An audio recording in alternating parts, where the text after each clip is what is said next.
هذا عنده السؤال رقم 5. Je calcule combien mesure l'arête du cube suivant. Alors on va calculer l'arête هو الحرف ديال المكعب التالي. l'arête du cube suivant. Alors sachant que son volume est égal à 64 cm3.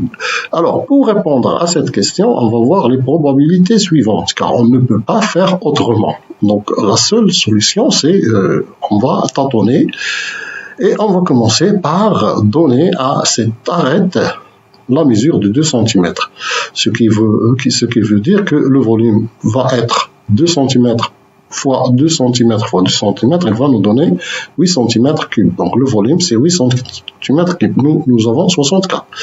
Alors on va lui associer 3 cm. Alors, on aura pour le volume 3 cm fois 3 cm fois 3 cm, ce qui va nous donner 27 cm3. Alors, mais nous avons seulement 64 cm3.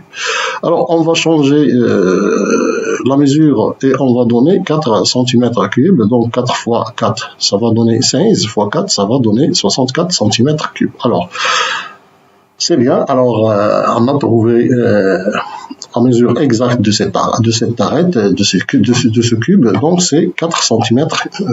C'est la mesure de l'arête de ce cube. Donc, l'arête du cube est égale à 4 cm.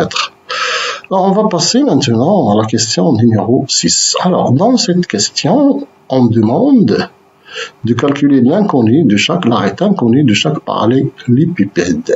Alors, voilà le premier arête. Donc, on va calculer celui-là, puis on va calculer celui-là. Et en jetant un coup d'œil, donc ce sont des hauteurs. Donc là, on va chercher la hauteur, et là aussi, on va chercher la hauteur, puisqu'on a la forme ou bien la figure d'un parallélépipède, comme il est donné dans la question. Donc ici, on nous donne le volume de cette figure, puis il nous donne la base de cette figure. Alors qu'est-ce qu'il reste? Il reste la hauteur. La même chose ici, il nous donne la surface ou bien l'aire de ce parallélépipède et il nous donne aussi le volume de ce parallélépipède, sauf que le volume ici il est en litres. En litres, on va le changer et on va le transformer en décimètres, si vous voulez. Donc, l'arête inconnue, c'est le hauteur dans les deux figures. Alors, la figure bleue, alors on a le volume, la figure bleue, voilà, la figure bleue, le volume est égal à l'air fois la hauteur, voilà. Le volume est égal à l'air, voilà, l'air, c'est 10 fois 12 fois la hauteur. Ce qui veut dire longueur fois largeur fois hauteur. Alors, on va chercher cette formule-là et trouver l'inconnu qui est le point d'interrogation ici. Mais avant, on va transformer le litre, on va convertir le litre en décimètre cube. Donc, 480 litres est égal à 480 décimètres cubes. Oui, alors maintenant, on va chercher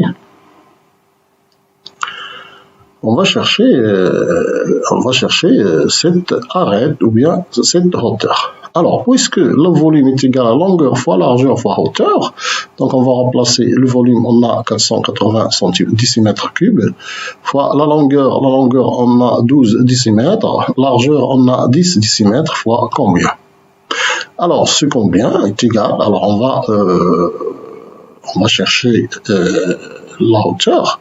Donc, on va multiplier 12 par 10, ça va nous donner 120. Alors, 120, on va la transformer ici, on va la mettre de l'autre côté de l'égalité, donc ça va se transformer en division. Donc, parce qu'il y a ici multiplication, la multiplication quand on l'a mis de l'autre côté de l'égalité, ça va devenir une division. Donc, qu'est-ce qu'on aura? On aura 480 décimètres cubes sur 120.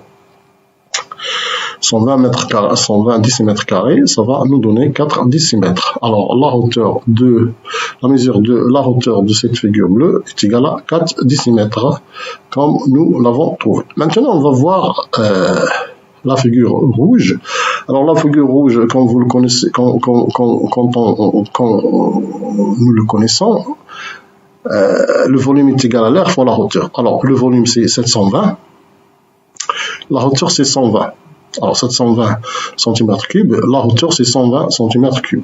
Alors, donc, le volume est égal à l'air, c'est 120 fois la hauteur.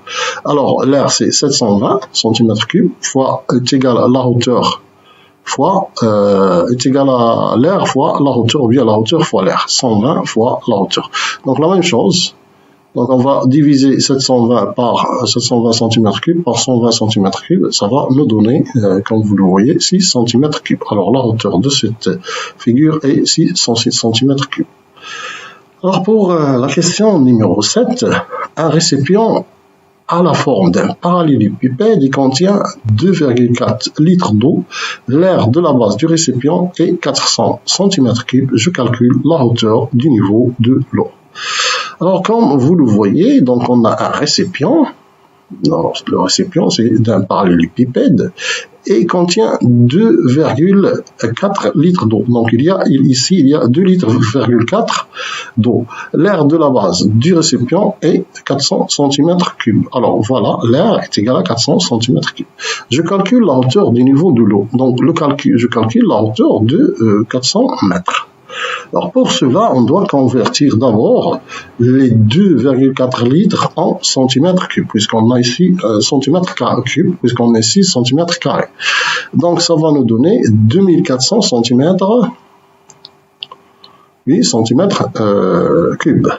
Alors pour calculer la hauteur, on doit diviser 2400, qui est le niveau d'eau, par 400 cm, qui est l'air de la base de cette figure-là. Donc, on va trouver 6 cm, et 6 cm, c'est le niveau d'eau.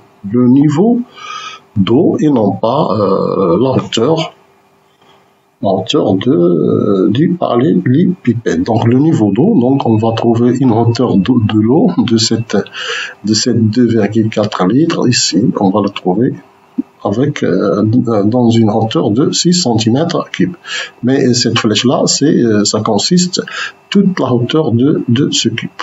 Donc, de toute façon, la réponse est 600 cm3, qui est la hauteur du niveau de l'eau. Alors, ainsi, on a terminé cette leçon et la correction de la page numéro 77. On